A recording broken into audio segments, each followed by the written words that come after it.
Shop smart, shop S-smart. Lady, I'm afraid I'm going to have to ask you to leave the store. Who the hell are you? Name's Ash. This is my boomstick.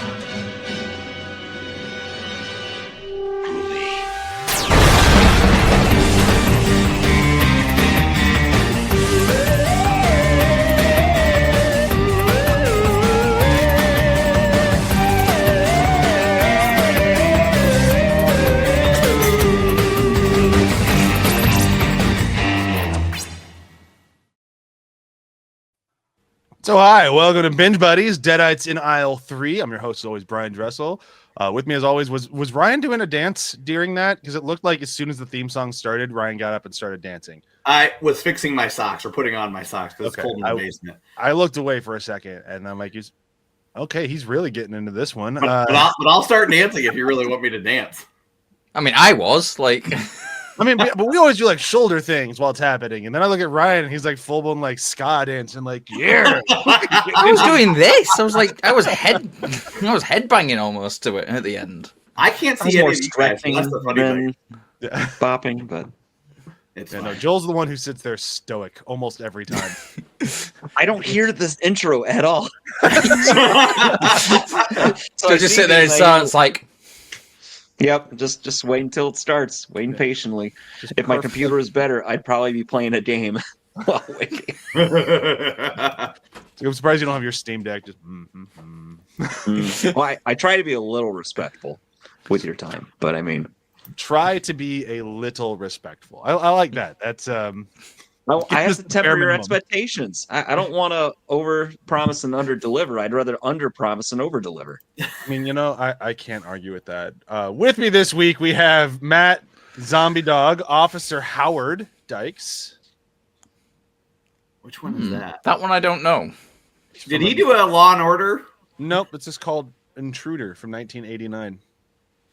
And I think he did Homicide, though. He did an episode of Homicide. That sounds right. I'm not that far. I'm still in like the 80s and very, very early 90s here. But one from 89, we have Joel Van Helsing DeWitt. He played Van Helsing once. Van Helsing, huh? Yeah. I saw a movie of that before. It was fun. Didn't we go on like prom weekend? Yeah, we did. Wasn't like the day of prom, like all the girls were getting ready and we went and saw Hugh Jackman and Kate Beckinsale in the worst movie ever. I don't remember being the worst movie ever. But I don't remember it, so maybe that means it is on the lower run. I think that means it's traumatic. Your brain has just basically blocked it out. Well, I remember very little of it, but I remember walking out and you and I not liking it, and I remember Craig being obsessed with it, and I'm like, this fits for. I mean, that makes sense. We just needed the distraction from the fear of spending time with girls. Yeah. Watching a much more attractive man spend time with a much more attractive woman. And it's like, if he can do it, we can do it. Exactly. We also have Ryan. I'll give you Stover Lutens. Yeah, no. It's from Mind Warp. Okay. Mind Warp. Bruce I was going to give you Final Shemp, but I thought you'd get that one. I probably would have. Okay. I have no idea who it is. Did Ryan get that one? Sorry, did Matt get that one? Final Shemp. Well, it's Darkman, right? Yeah, there you go. Oh, yeah. So, yeah. Well, that one I didn't think I'd be able to sneak past you, but it was worth a shot. That's a good film, is that though? Like, and I do like the. We should do that one. Return of Durant. Whoo! Like I said, we chat, in between episodes, and I'm really feeling Texas Chainsaw Massacre. I really hope that comes up in our future. I don't know why. I've only seen like 2 of them, but like I feel like it's time. Yeah. So I think we're gonna do it at some point. I mean, we've done the Father, the Son, the Holy Ghost, and then we can do the fucked up uncle. So. Yeah, there you go. The cannibal. And then we can do the cousin that nobody wanted with Chucky. Ooh, I like it. I'll be the cousin because that's a clan of cousins in the Sawyer family. Sure. And then just the deranged plaything. It is very deranged. Chainsaws feel like a natural transition right now from Evil Dead to Texas Chainsaw Massacre. That you is got, you true. got you got chainsaws on the brain. I mean, maybe that's what did it. I'm gonna say maybe that's it. Like maybe Joel's hit the nail on the head right there. It's like all the chainsaw action. You just like chainsaw. Well, chainsaw. I mean, maybe there's something I might be into chainsaws. I had no idea. Brian was a lumberjack in his previous life. I'm a lumberjack and I don't care. Right, I hate that crossed my mind after Ryan said it too. I'm a lumberjack because we're millennials. You know, we grew up like trying to chase all of our Gen X and you know what was in between Gen X, whatever. We follow Us. It's like Gen X and then us, millennials. No, I meant before Gen X. Oh, boomer. Who cares? Right? I'm with Joel. Who cares? Who gives a shit? Yeah. Moving on. Moving on. Ooh, hold on. I gotta actually step away for a second. You guys talk amongst yourselves for just 1 second. Let's just sit here in silence. For a good Don't do minute. that. So, guys, what did we think of this movie? First reactions. I liked that Ash got a cloak or a cowl. Very Lord of the Rings in that sense. Joel, I have a very serious question. Yes. When Ash got his cloak, did you get your cloak and put it on and watch the rest of the movie?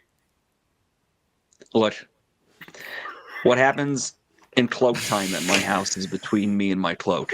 I'm so happy this is when I came back. I don't know what I missed, but it was a very detailed discussion about cloak time. Cloak time. We call it cloaking. Okay, that's how it works. All I was doing was getting out of an argument that I would eventually had for showing our open closet. So that's what happened. I had to turn off the camera to close the closet. So in case any of you didn't realize, now you can backtrack and see all of our clothes hanging in the closet. Oh no! How I love doing this on camera. I'm way better. This just got really weird. Good. What? Yeah, Like, it's not about the clothes. There's toes. It's not the clothes in the closet, is it? Was there a cloak in there, Brian? It's the skeletons. There was He left to go Skeleton cloaking for a cloak. few He went minutes to on go the get fly. his cloak. Look, guys, I'm Ash.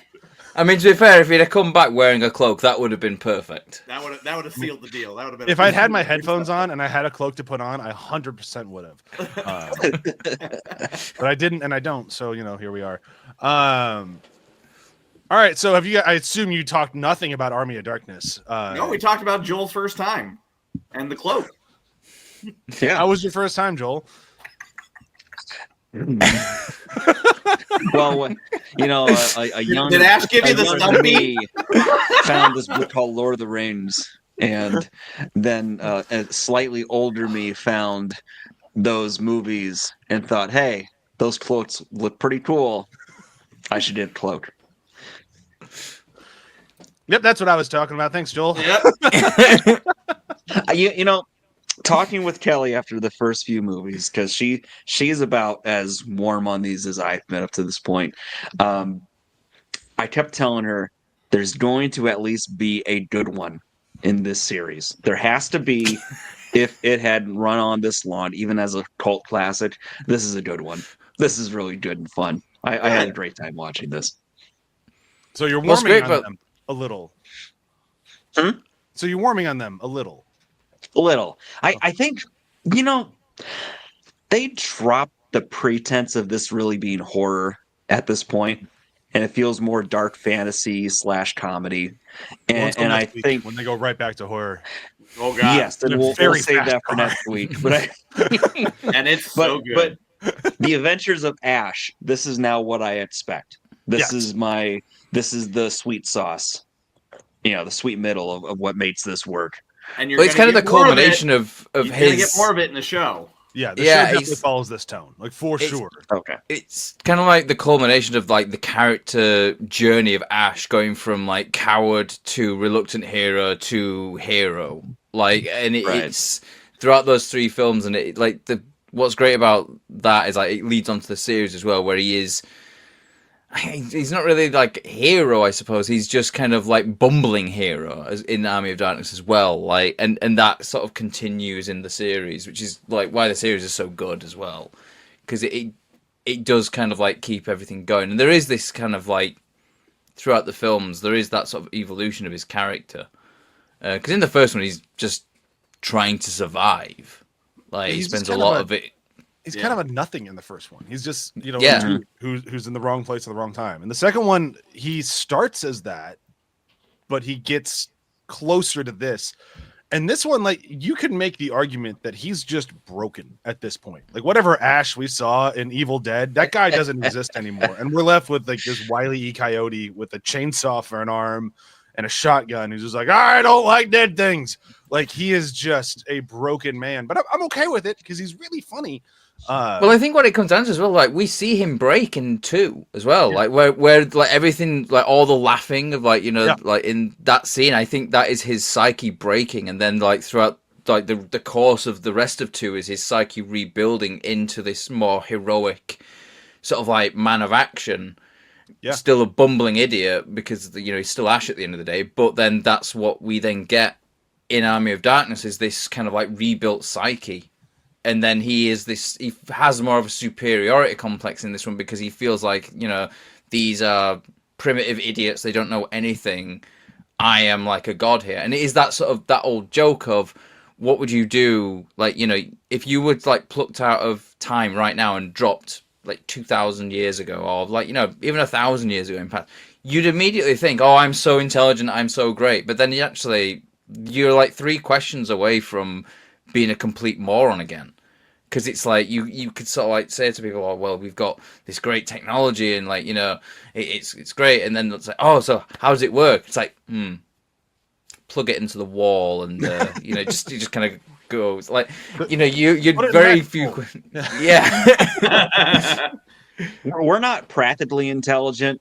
We are just trained to use things to learn things. So like you remove the thing to learn from, and we're right down with the Neanderthals or what primates or something, the way Ash described them.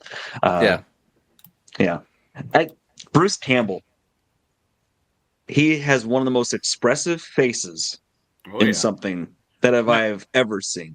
Would that be a good time to start the trailer to see his expressive face? Sure. Good transition. It wasn't, but I'll take it. Here we go. I don't have 2 screens anymore, which is weird. So now I have to do it like this. But, you know, I'm sure it's so much. That's not any sound on it, does it? No, I can hear it. No, I can hear it. In an age of darkness. May God have mercy upon your souls. Something's wrong. Something's amiss. And a time of evil. You shall die! When the world needed a hero. The swallow us souls. Everybody die! What it got was him. I love how Ted Raimi plays about 5 different people in this film. Oh, yeah. Yeah. He's a 20th century guy. For that arrogance, I shall see you dead. Trapped in the Middle Ages. All right, you primitive screwheads, listen up. This is my boomstick. Now, let's talk about how I get back home. Foretold by a mystical book. Within its pages are passages that can send you back to your time. Forewarned by a wise man. Where it's at Esmarts. And then he says the slogan. I got it, I got it. Fulfilled by a wise guy. Batu, Miranda. When army spoke the words, the army of the dead awoke. Now he's got a date. Give me some sugar, baby. Sheila! With the army of darkness. Look, she's called Sheila. Found me beautiful once. Honey, you got real lucky. Sound the trumpets. Raise the drawbridge. I love that. Yeah. Drop the Oldsmobile. From Sam Raimi, Oh, that's gonna hurt! director of Darkman, comes Army of Darkness. They live. They breathe. They suck. Army of Darkness. That's the quietest we've ever been through a trailer. Can I would honestly, that's the best trailer we've had. Yeah, in a while. Like that. I mean, it gives away a lot, which is fine. But like that thing is a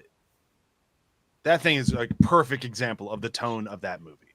Yeah, Like like somehow manages to nail the tone of the film in the trailer, because it's a very difficult film, I would say, to market, because it's like it's a wackadoodle comedy, it's a medieval sort of like swords and sandals thing. It's also like a Ray Harryhausen style kind of stop motion effects thing. It's so many things rolled into one. And I do like. I'm still disappointed that the studio nixed the original working title of The Medieval Dead. Like they're like, no, you can't call it that. And it's like, but that's so good. Like it fits so well. Agreed. That's like that would have been title. Yeah. I did find it odd that there was no reference to Evil Dead at all in the title. I would have thought at least Evil Dead : Army of Darkness or something like that. And I don't know. I mean, what was the audience reaction to this? Or do you guys know anything about sales of this compared to the other ones? Hold on, I can look it up while you guys talk. I don't think it did as well, like at the box, but I think it's one of those films that, like, if you ask a lot of fans of this series, a lot of them will say this is their favorite one. A lot of them. I have a friend who is like a hardcore Evil Dead fan, and he loves this film. He considers this film one of the best films ever made. He loves it.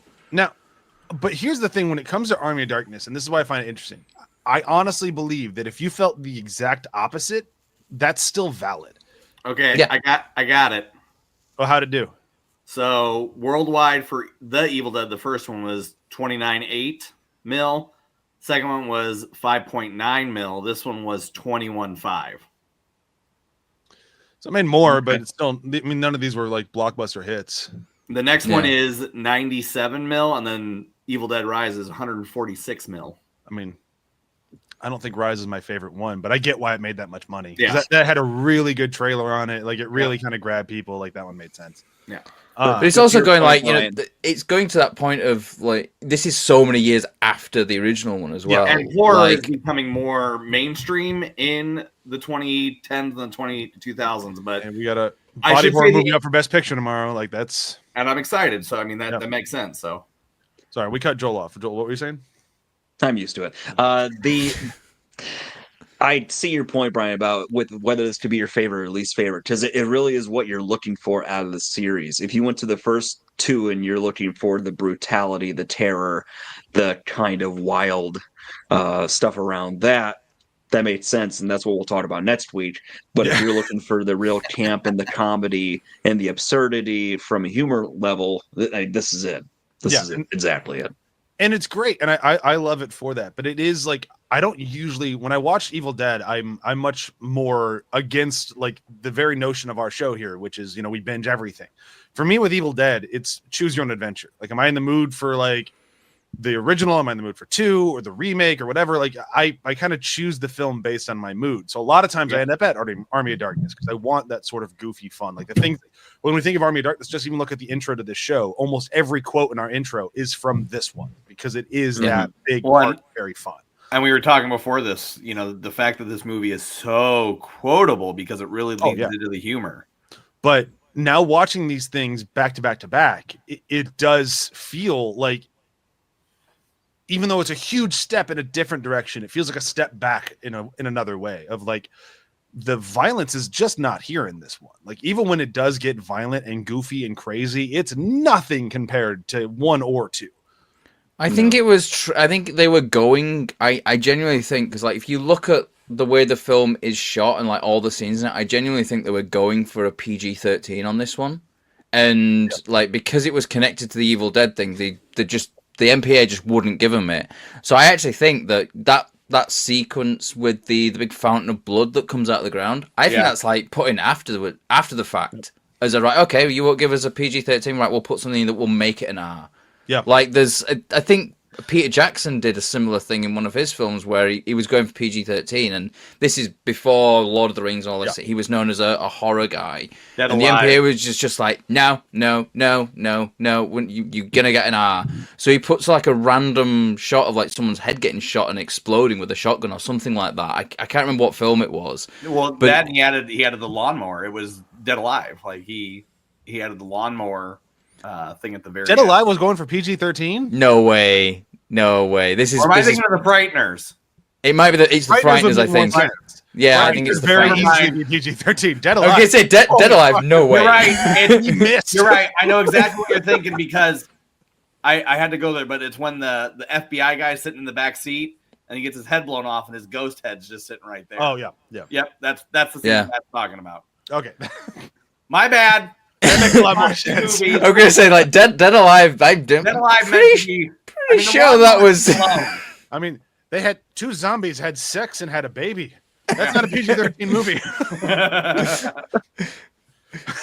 That's the tamest bit in that film, I think.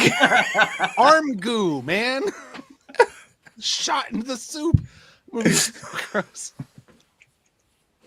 Let's talk about a movie that's nowhere near as gross. Get back to Ash vs. Evil Dead. I will say, so kind of like dialing back. So like I'll try to think about my first time watching this because I did see this one way after Evil Dead and Evil Dead 2. So I came to this party late, mostly because like my first introduction to Evil Dead was a clip from this movie. And then I went back and watched Evil Dead and Evil Dead 2. And I never really wanted to get to this because I'm like, that clip was so goofy. So what was shown to me in my acting class was the eyeball all the way through him coming out through the bad Ash, good Ash. It was like a 5-minute sequence, which is great.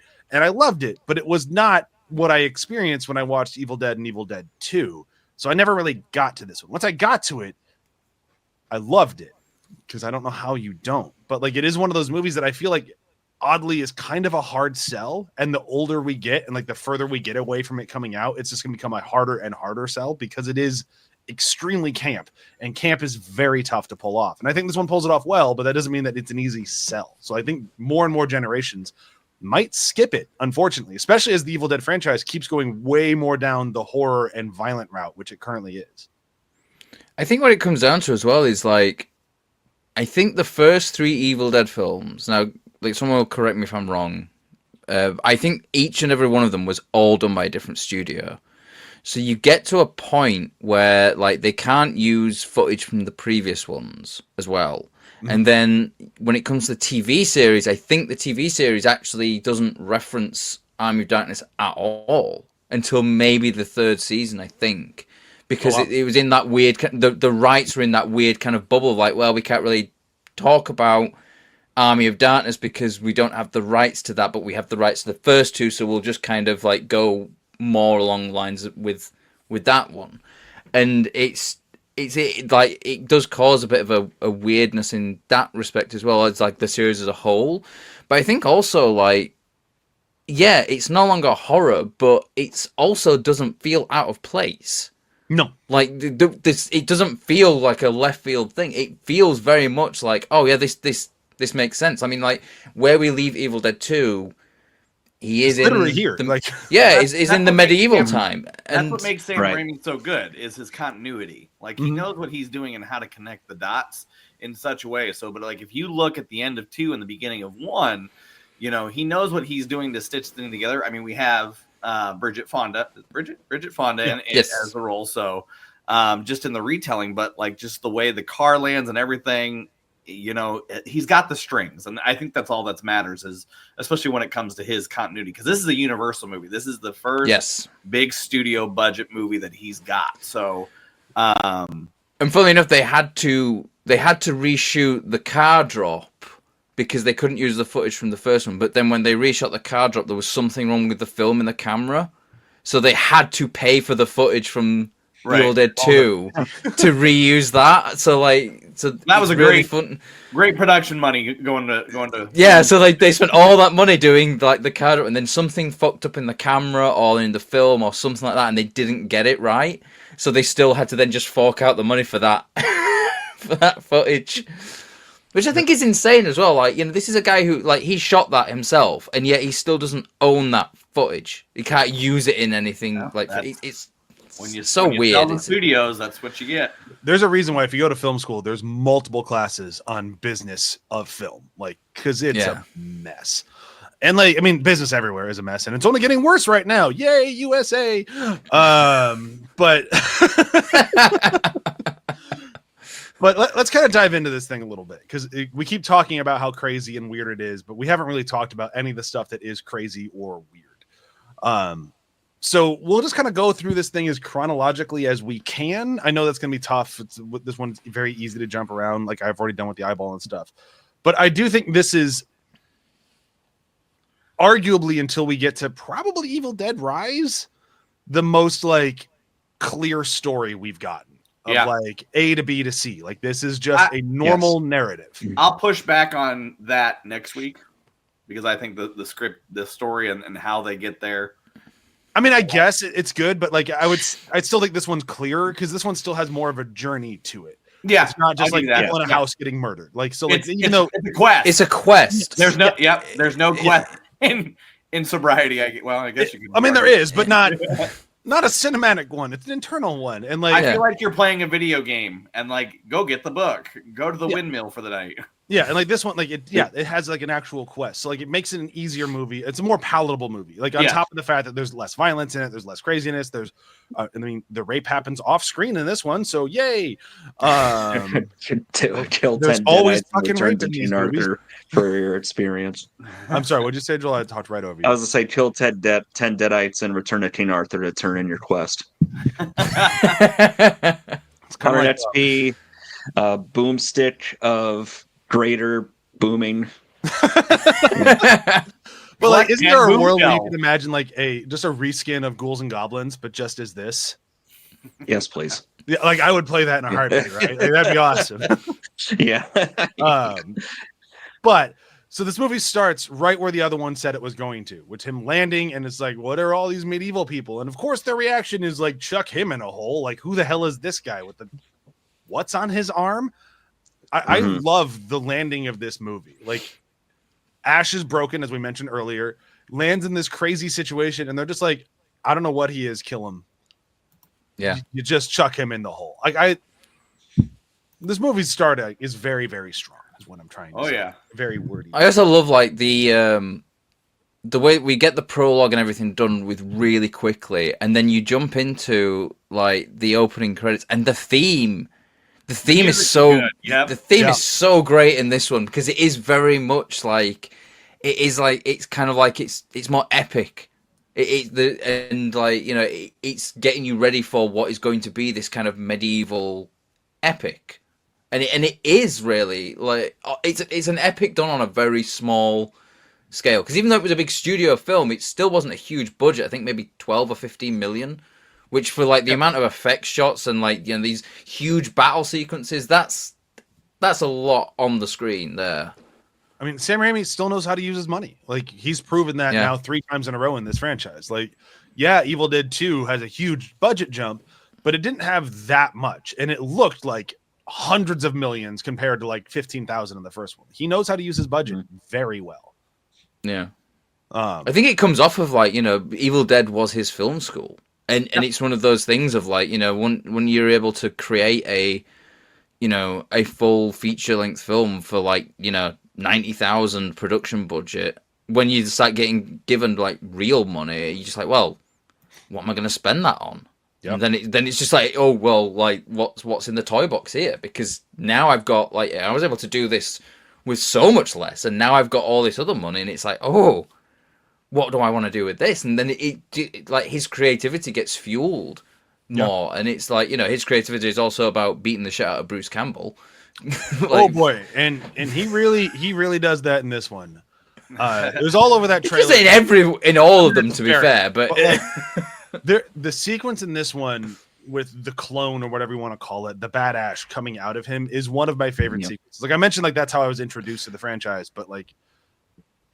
Every time I watch that sequence, it still warms my heart. Like everything from like the London bridges falling down to like the my fair lady, like, like even like the stuff that doesn't work as well with like the two things like holding his nose so his mouth pops open. Like it doesn't line up. It looks funky as hell, but I can guess what they're doing, so I'm into it. Like, but it also has a charm to it, and I think like the fact that it doesn't work perfectly adds to that charm. Like you kind of like you enjoy it more, I think, because it's not perfectly polished. Like it's got rough edges, and it's like in a world of like films these days where like they try to make things as polished as possible, and like the rough edges really stand out. to go back and look at a film where, like, you know, they're doing the best they can with the rough edges still there. Yeah. But it's like it's composite, and it's not just someone on a computer, like, you know, typing away on a keyboard. It's like, you know, they're lining these things up. They're like, you know, okay, we'll do this shot of Bruce is on this side here like that, and then we'll do another one like this, and then we'll do him like close to his face, and then we're gonna sort of composite that all optically as well. Like, you know, it's just it's so good. Like, and the fact that they pull off that sequence even with the rough edges is a testament to the ingenuity and the sort of creativity in coming up with that sequence, because like that must have been an absolute nightmare to shoot. I can't even imagine. To your point, and I think the charm of the first movie and the guerrilla filmmaking tactics of there, it kind of just lends itself to the film and what the film is. Like, they're going to do what they can to give you the effect, and you're just kind of used to it. You know, these movies aren't perfect, but they do what they can to get the point across, and it works. It works. I think the polish point is really the linchpin in some of this. I think back to, you know, my nerdery here, Sonic versus Mario. So like back in the day, Sonic 1 versus Mario 3 or World. Mario is the polished sheen thing. Like that, if you looked at their game design and how they produce things, everything feels cohesive in a way that almost feels too squeaky clean. Mm-hmm. Whereas Sonic, by example, it's messy, it's janky a little bit, but it's part of the character of what you're going into. Horrifying drowning. That tracks. Just gotta mention, if you're gonna talk about early Sonic, I have to talk about the constant fear of drowning that I have now because of Sonic. Did you hear the little use of that music in the movies I did too? Yeah. Didn't like it. Heart skip the beat. Just quit panic attack. Now you're like Puss in Boots of the Last Wish, going like, oh. Let's just find a bubble. But I like that analogy. I think that works. Kind of a goofy way. I love the Gulliver's travel stuff. Yeah. Inside that. It's, you know, going back to last week, Farewell to Arms, like somebody has a real love of literary devices here. This whole thing is just a Connecticut Yankee in King Arthur's Court. Mm-hmm. That's pretty much it with the, you know, conceit of the book and the Army and the Dead and the Light. There's that. I was saying in the chat earlier when I watched this, like there are parts of the end where it feels like Zorro and he's going up and down the steps, doing fancy footwork and sword fighting. I love the point where he gets to the graveyard and is trying to figure out the right book. Oh my god! And, you never said there'd be 3 books. Stupid incantation. Everything about the incantation is my favorite thing in this movie. From the moment he's told it, and I got it. Like, it's like the minute he says that, is all you know he's gonna fuck it up. No, he doesn't have it. Yeah. I know your goddamn words. Just as soon as he gets it, like it was in the trailer too. It's like Atu, Veratu. I said it. Necktie. It's necktie. Some N-word. Nickel. What I love as well is like it's a weird line to really love, because it's not really much of a line, but it's just the line delivery. It's like, now they'll send me back, like in the deal. Like just like when he's riding the horse, it's the way he goes, like in the deal. There's something to be said about that sequence too, when he's running and it's all the skeleton hands. It's just so much fun, and that's where you see Bruce Campbell really shine. I think at one point, him and Raymond, Three Stooges as well, and he just said, "Listen, I've got some ideas. This is what we're gonna do." Poaching 2 hands, and the 2 separate hands, the punching, the fish hook, everything about that. Yep. Well, that's another thing as well. It's like knowing like the background as well, like Bruce Campbell and Sam Raimi, and like, you know, both of them, like all the people that they were making films with, like they grew up on Three Stooges. That's where the whole like sort of fake Shemp thing comes from. Like, you know, that's what they use for a stand-in. I think Raimi still uses it to this day in his credits as like, you know, fake Shemp instead of like stand-ins, and it comes out of Three Stooges, and it's like this is their sort of Three Stooges.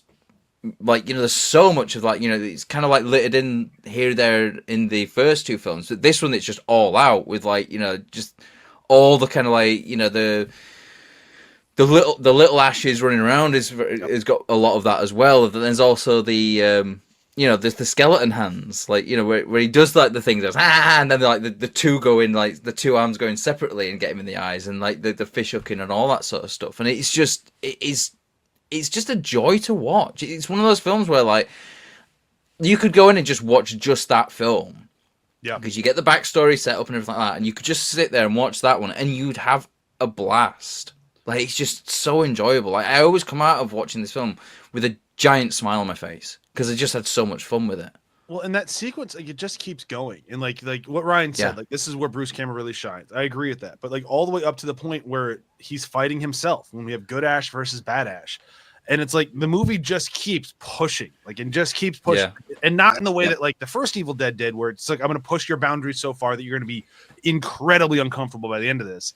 But it still has that same sort of like tenacity, relentlessness, I guess, is what I'll give it, like eagerness. Like, it's going to keep pushing in the same way, just not with violence this time. Now it's just going to be for complete ridiculousness. And we have this. You're good Ash, I'm bad Ash. Goody goody, two shoes. Goody goody, two shoes. Like, and Bruce Campbell is like, he is fully in. He is selling the hell out of it, and it is just so funny. And it shouldn't be like, this feels like something that's been kind of lame. Like, this shouldn't land the way it does. But like, everyone just is like, no, this is what we're doing, and they go fully in, full commitment, and it makes it that much funnier. And like that is why you're going to leave this smiling the whole time. Like, they get rid of the second Ash because they shoot him in the face with a shotgun, which doesn't blow his head off. It just makes him look gross. Like, whatever. But it still makes it work. So is it, I never actually looked this up. Is that still Bruce Campbell as the bad guy throughout, even though it's not? I'm guessing so. I'm guessing so. Like, the face still looks like it's definitely him doing the dubbing of the voice if it's not him physically. Yeah, because you can still his voice. Yeah, you can still tell it's his voice, but I wouldn't be surprised if, like, you know, for close-ups and stuff, it's Bruce Campbell in the makeup. Yeah, he probably, to be honest, he probably talks about it in his book, because he goes through like production of, like, you know, Evil Dead 2, Army Darkness, and that, all the other stuff that he did in between. Like, but it's been a while since I read that, read the book, or this is the audiobook, which the audiobook's great because it's read by Bruce Campbell as well. So it's just like him telling you his life story. It's great book. No one credited, but it does say Bill Moseley from Texas Chainsaw Massacre 2 is the Deadite captain. So, maybe he did like the physicality, and Bruce did that. The Deadite captain is a different character though, because there's the skeleton with the captain helmet on. There's like his commander skeleton, So yeah, that's a good question. But it does say Bruce Campbell is Evil Ash, so he might have done everything. I don't know. Yeah, it's possible. Now I'm gonna go look at trivia on IMDb. That's what I was trying to do, but I'm running it since I don't have my second screen anymore. I'm trying to run it on my iPad, and I got it. Keep talking. I'm like, I'm fully extending my arm, and I still can't touch my. Oh, now I got it. Never mind. I have a bigger desk now. It's weird. Where were we at? So we've done good Ash, bad Ash. He's gotten his book out of the 3. He never told us we 3 books. I like as well how we get to him choosing the second out of the 3, and he does that sort of like. Oh yeah, and then he goes to grab the other one, and it bites him, and then it's like the book turns into a bat as well. I love that. It is so good. Like, and again, it's one of those things where it's like you can tell it's a composite, like effect, and it's kind of hokey, but at the same time, it's got that charm, and it is going for comedy, so it works. Like, you know, even where it comes and lands down, you can kind of see that it's still like it's not in the same frame, but it's also quite. Just the way it lands is just so funny as well. And the whole sequence of the books is just brilliant. Like the one that sucks him in comes out with a super long face, like.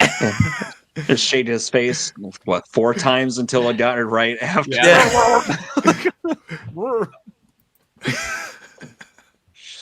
I swear, one of those faces, he looks like Ronald Reagan.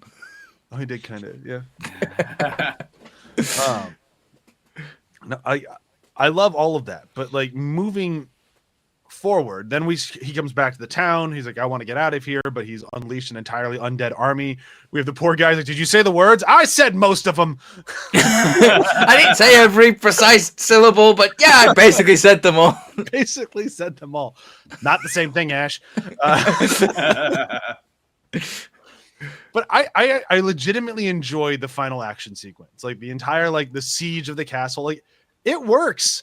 Like it works to the point where it's like, Sam Raimi's a Lord of the Rings fan. In some alternate reality, this got him Lord of the Rings instead of Peter Jackson.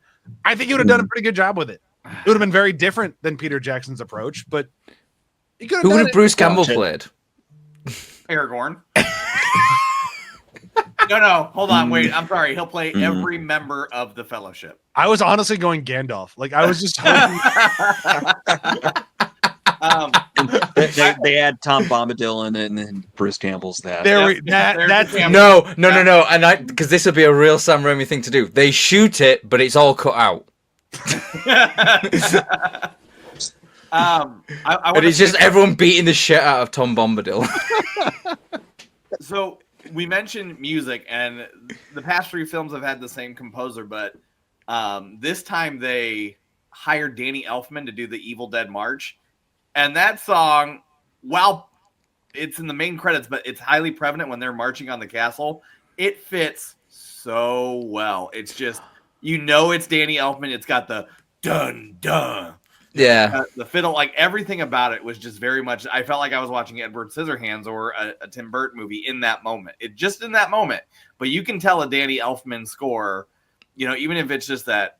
Like I was yeah. It's like Danny Elfman did the score for Darkman, which is a very Batman. There's a very Batman theme to it. If you actually go and listen to the theme to Darkman and then Batman, like the 89 Batman film, they're very similar. Yeah, very similar. But like when they're getting ready and everything else, you can tell it's the other composer. Yeah. So, but I agree they sound different, but it doesn't bump me as like they mesh. No, they mesh very well. It does go very well, and speaking of like the March of the Dead, I love that sequence of the skeletons playing the instruments. Yep. The skeletons playing the flutes of that are just basically other skeleton legs. Yeah, it's so funny. Like the drums are the skulls.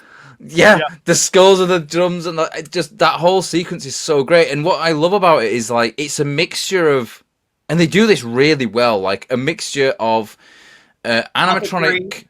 Like puppetry with skeletons that are actually live on set, people in suits, skeleton suits, but then also like stop motion animation, and they meld it all together. And there's some rough edges, but I don't care. It still works so well. And the fact that like you've got some elements of that where you've got like all 3 of these at the same time. You have a dude in like a skeleton suit, whereas there's also an animatronic sort of like puppet in the scene as well, and then there's also like a backplay of the sort of stop motion thing, and just again on a film with such a small budget, that's incredible to actually pull off and it work. I like that the people in the suits are in the foreground because it adds an element of grotesque because they're people in skeleton suits. It's not the best costuming. However, when they're in the foreground and like the other skeletons are right in front of you, like it gives it almost a more monstrous shape. I'm like, that works. It looks odd, but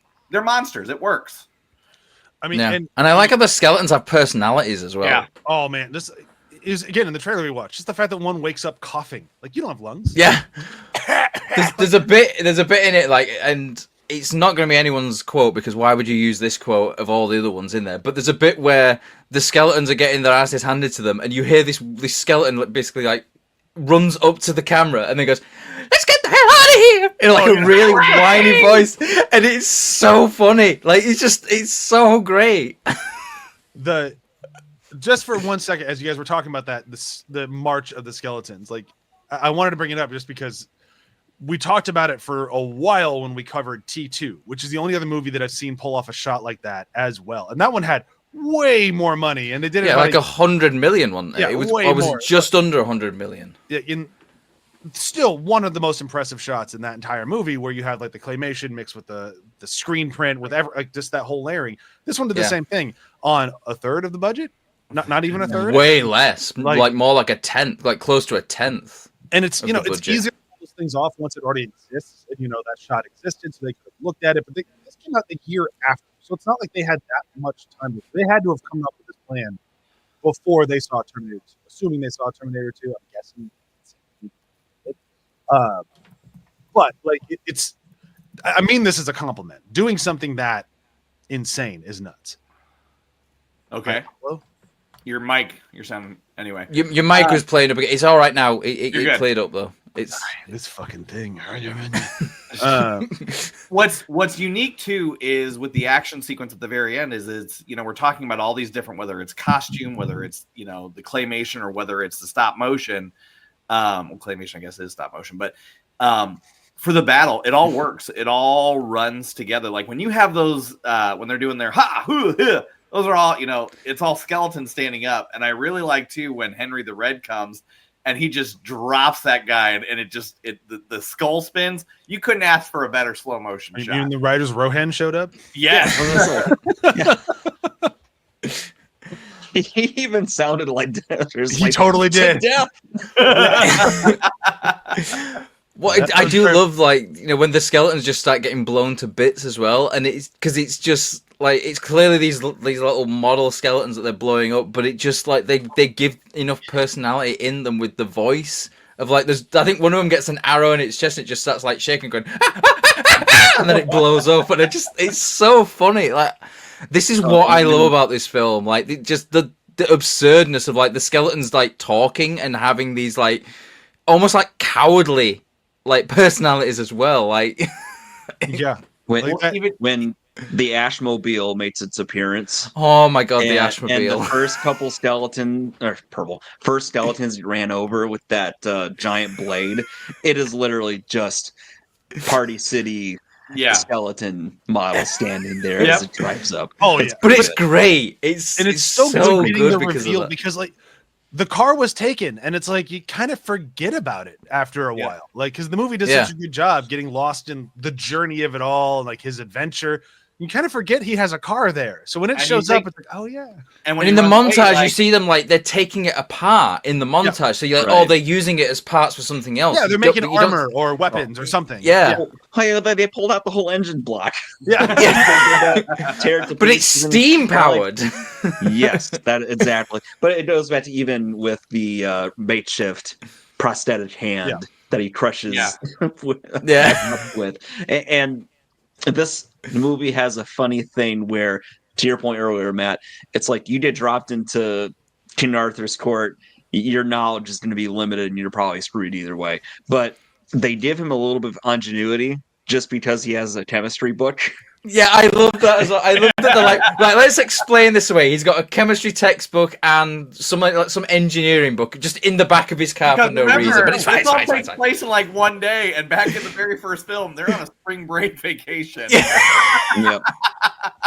Ash was gonna do some studying, like, you know. What we're learning is that Ash is a big fucking dweeb. I mean, he is. I was gonna say, he kind of is. Like, he's a tough guy, but he's also kind of a huge dork. But mention that hand. I do want to mention this because when I was younger and like the first time I saw this, finally sat down and actually watched it, I was annoyed they got rid of the chainsaw. And I'm still not a huge fan of it. I kind of wish it had more of a comeback, but yeah, I do miss the chainsaw. Because it is so. It's like, you know, I showed the pop I have of actually the last week or the week before, and he has the chainsaw. Like it's a very integral part of his character, and I love it comes back for the series. Like, and I do like that, and it just. But it is kind of like that chain. Like instead of a sword fight at the end, like him wielding the chainsaw in that last fight would have just been the icing on the cake. I think it would have been great. For such an absurd movie, it is a very muted choice that doesn't feel true to the kind of ethos they're going for here. And my only guess is that Matt's thing going back to the very beginning of this episode was right, that they were trying to do PG-13, and it's a lot harder to do PG-13 when you're literally running a chainsaw as an arm. And you can mow down bare skeletons without any blood. Yeah, but still, it's more violent with a chainsaw. Like Right. it's just everything's more violent with the chainsaw. Like so, I get it to a degree, but I still like. I would have liked more chainsaw. As we're discovering, I'm apparently a big fan of chainsaws. So You have a chainsaw fetish. We know it's fine. guess. We don't judge on this podcast. It's fine. we learned to. Ryan moved to If you won't judge State. me about my cloaking, then I won't judge you about your chainsaws. Deal. Should we all chip in and buy Brian a chainsaw for his He birthday? moved to Washington and was never heard from again. I should not be holding a chainsaw ever. We go visit him and he's built a log cabin, but the log cabin is holding up by a bunch of duct tape and hope. I'm gonna say, like, you're gonna come see the log cabin. It's held up by various chainsaws. It's just a log cabin. They're all leaning up. All the furniture's made from chainsaws. I just like chainsaws. It's very uncomfortable to sit on. Chainsaw ASMR, anytime you want. This chandelier is just chainsaws hanging with light Don't bulbs turn on any of these things on. It gets loud. and hot. And bloody. Don't sit on the couch if it's Don't on. look up. So I want to go to like a Thanksgiving with Brian because I just feel like now, like when he carves the turkey, it's with a chainsaw. There's just turkey everywhere. I'm like, That's next movie. Just wait for next week. Next movie. oh yeah, next week. Next week they give me some chainsaw. Man, they deliver on the chainsaw next week. Not for the majority of the movie, but when they decide to deliver on chainsaw, whoo boy, did they deliver? They even go above and give you a mini chainsaw. All right. I'd say I'm going to start talking about next week because I'm really excited to talk about next week. So let's see. Is there anything on this week that we've missed? I think we need to talk a little bit more about him in the hole. We kind of brushed on it with the spray of blood coming up, but like when he goes down there, that's a pretty cool moment. That's his badass moment. Oh, sure. Especially when the elder throws down the chainsaw, our last moment of the chainsaw. Yeah. But then like he cuts off the witch's hand, it goes up and flies on the guy's mouth. Like, that's when you know it's going to be fun. Yeah. And then that's where we get the boomstick line because he shoots the trolley thing back down. So I love we get the boomstick line after he shoots his sword. Because but then Arthur pulls the sword and he's like but then he also does it again to shoot the Deadite back down in the pit. Yes. Oh, he does. That's after he's done his little boomstick. Right, after his speech. Thing. So. Yeah. So, I do like as well, like it's a double-barreled, sort of like a double-barrel shotgun, like two shells. He doesn't reload it. But what I like about the sequence is it's fun with the whole hand going up, but it still builds the tension of a horror film. Like when he's down there and the hand comes up through the water and then it goes back down very quietly. And then when the monster pops out of the rock, I mean, that's all. And the monster looks good for, the type of film. So we didn't get and it makes sense why it's bloated, but I thought everything about that sequence is good. And then it kind of makes that shift to the more comedy realm. And I think that was a good transition for the movie. It is kind of like a tonal transition. It kind of acts like that sort of transition. Like we've still got a bit of horror here because, like you said, it is really creepy. The way that like he's in there, it's really quiet. You can just kind of hear this like dripping of water, and then the hand kind of comes up, and then it sort of like goes back down again, and then it just kind of like jumps out at it, and that's kind of like the jump scare of the piece, and then it is a really good like. It reminds me a little bit of Return of the Jedi. The Rancor pit. Yeah, very cool. Yeah. Mm-hmm. Can we touch briefly on the ending before we close this out? Probably should. Especially which ending did you watch? Which ending did we all watch? I watched the regular. So you watched Shop Smart, Shop Just Smart. Yeah. And we watched the who's the guy that falls asleep for a long time? Ash. No, I get it's Ash in the movie, but what's who's the literary character that falls asleep and sleeps forever? Rip Van Winkle. Sleeping Beauty? That's it. The Rip Van Winkle ending, as I like to call it. I got there. I had to process in my brain. I mean, I just call it the apocalypse ending. I call it Rip Van Winkle. You expected too much of us out of that question. Well, you missed the really literature. I mean, I'm literature adjacent. I'm not necessarily. Farewell to arms, damn it. I love in the version I watch, and maybe it's the same for you guys too. They intro at the end back to him telling the story to some other coworker. Yeah, like he's the retired football player regaling his stories of old, and the guy's like, "Okay, yeah, Grandpa." I love that ending. I have never watched the director's cut ending before this watching because I bought Matt showed the Steelbook last week and I went, well, fuck me, I'm buying that. So now I bought it. It's over there. And so I had to watch the director's cut. I didn't like it as much. Like I didn't like the joke. It's not as good. The Mart is better. Yeah, and the Shop Smart, Shop S Smart. Like that ending is. It fits the tone of the movie way more. I agree with what Matt is probably going to say, where this fits the tone of Evil Dead way more with the apocalypse ending, because that feels way more Evil Dead, which I appreciate.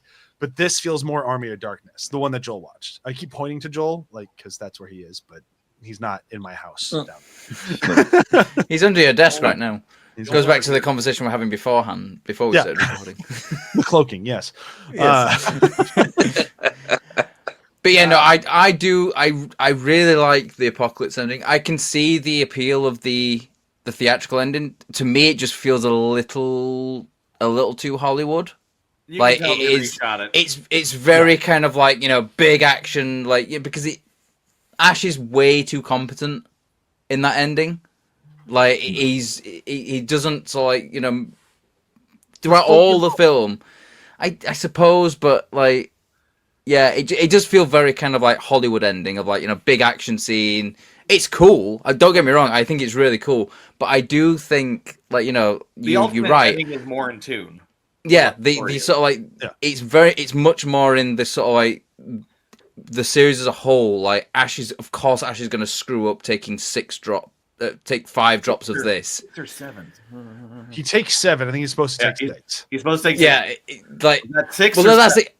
Of course he's going to screw that up though, because it's Ash, like, you know, and it does lead to what I think is a great ending of, like, you know, he comes out and he's like, manufactured products. Oh yeah, like he's loving all the plastics and everything like that, and then he sees the sort of like the post-apocalyptic wasteland, and I just think, in an alternate world, we got like Mad Max Evil Dead, like sort of apocalyptic. Matt, you've got that movie.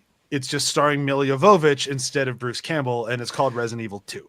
3. Resident Evil 3. I mean, I guess 3 would be the more the post-apocalyptic thing that fits this tone, but I feel like Resident Evil 2 fits the tone of Evil Dead way more. And if you're to slide in Bruce Campbell, I mean, guess they both kind of would. If you're to slop out Milla Jovovich for Bruce Campbell, they'd both be pretty close to Evil Dead movies. But 2 has the running down the building that feels very like I can see Ash doing this. Can you imagine if Alice had a chainsaw? Just gonna need a minute with that one. It's a good visual. Brian has a confusing bone. He's not sure if it's Milla Jovovich or the chainsaw that's doing it though. Just saying both are working. Anyhow, now that we've gone down that rabbit hole, let's move into our favorite quotes. And there's not really any gooey moments in this one, but we'll still take most violent or action-y, whatever you want to call it. I still want to keep the kills involved because it feels weird to remove them for this one movie because we're going to need them throughout the rest. I went first. Matt went second, so it's Joel's turn to go first. Oh, okay. All right, you primitive screwheads, listen up. You see this? This is my boomstick. The 12-gauge double-barreled Remington, S-Mart's top of the line. You can find this in the sporting goods department. That's right. This sweet baby was made in Grand Rapids, Michigan. Retails for about $109.95. It's got a walnut stock, cobalt blue steel, and a hair trigger. That's right. Shop smart. Shop S-Mart. You got that? You pulled a Matt. I can't. I know, right?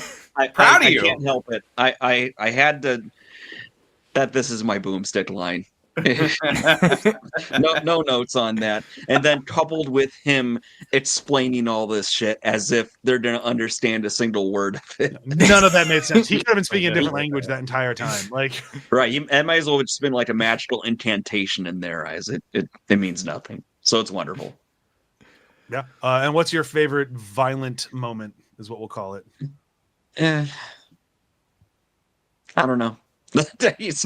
Honestly, this stuff, it goes back to what you said. Like, violence is relative, and really my favorite parts were the comedy. So I would say probably the fight with the skeletons in the cemetery, where he's just being beaten up like he is a younger brother. Yeah. Slapstick. Yep. All right, Ryan, you're up. All right, my line is he's just gotten captured, he's chained up, and he's with Henry the Red, and Henry the Red goes, "You, sir, are not one of my vassals. Who are you?" And Ash looks and goes, "Who wants to know? I am Henry the Red, Duke of Shale, Lord of the Northlands, and leader of its people." And Ash just such like a smart ass looks and goes, "Hello, Mr. Fancy Pants. Well, I've got news for you, pal. You ain't leading but two things right now. Jack and shit. Jack left town."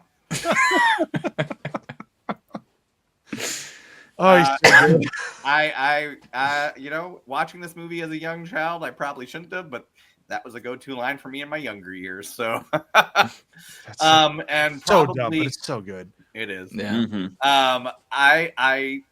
The demise of Evil Ash is probably my favorite, action set piece. Just he's coming down, he's gonna finish Ash off, and Ash is able to cut off the hand, cut the rope, and catapult his twin self to explode. But as he's flying, his head top comes off and the whistle sounds. So I thought that was a nice little bit of comedy.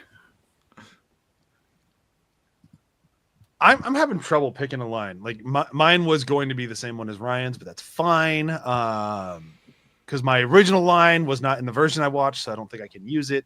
You can use it. Part of the movie. It's still part of the movie. Use it.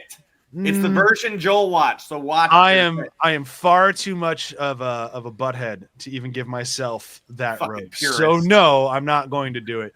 I'm gonna go for where is it? Klaatu Barata Nickel Necktie. Definitely an N-word. It's all of it. It was my favorite moment the first time I saw it. It's still one of my favorite moments now. It's just so good. Just the shit. And because he was so confident. He was just, I got it. It comes back. It comes back full circle too. Just at the end, he's talking about the story. Now he read the incantation to the kid he's talking to. Yeah. And it's the same thing. Oh, I love it. But my favorite, we'll call it violent moment, is going to be the splitting of Ash and Bad Ash, of Good Ash and Bad Ash. Sure. Like everything on the soundstage, like the old school, almost like Universal monster movie-esque, and just fighting with himself. He's got the macrame version of himself springing out of his body, all of that. To when they're doing the crab walk attached to each other, all of that slapsticky nonsense that's so my jam, and I love it. So it's not particularly violent, but it is great. So it's great though because it's a mixture of you've got a double in some things, and then in other things it's like a puppet, and then you've got Ash. You got Bruce Campbell being the evil Ash side, and it's a real mixture of these all and this is another thing that we've been talking about a lot, Sam Raimi doing a mixture of these different techniques to create the scene, and it works so well. That sequence is great. It's just brilliant. There's no notes. It's damn near perfect. Yeah. I mean, I've already mentioned one of the lines that I absolutely love is the skeleton one, but because I've already mentioned it, I'll use a different one. And I think this is it's just pure Ash. Is this? So he's King Arthur is looking and goes, "Are all men from the future loudmouth braggarts?" And Ash just looks at him and goes, "Nope, just me, baby, just me."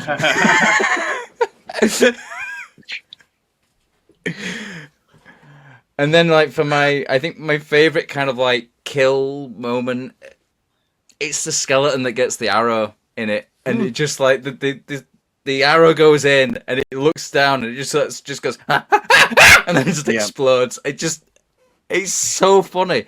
I love the skeleton army in this. It's it just elevates it to another level for me. Because it is just done so well, and it's so funny. It's so funny. All right, we're gonna forgo plugs this week because It's fine. Check us out. You listen to last week's episode. We did plugs at the end of that one. Yeah, I've got nothing to add to this thing. I love it, and I'm really excited to talk about next week. I don't want to give even much of a tease because it's a wild change of pace. Watching these back to back was a bit of whiplash. But it's a bit.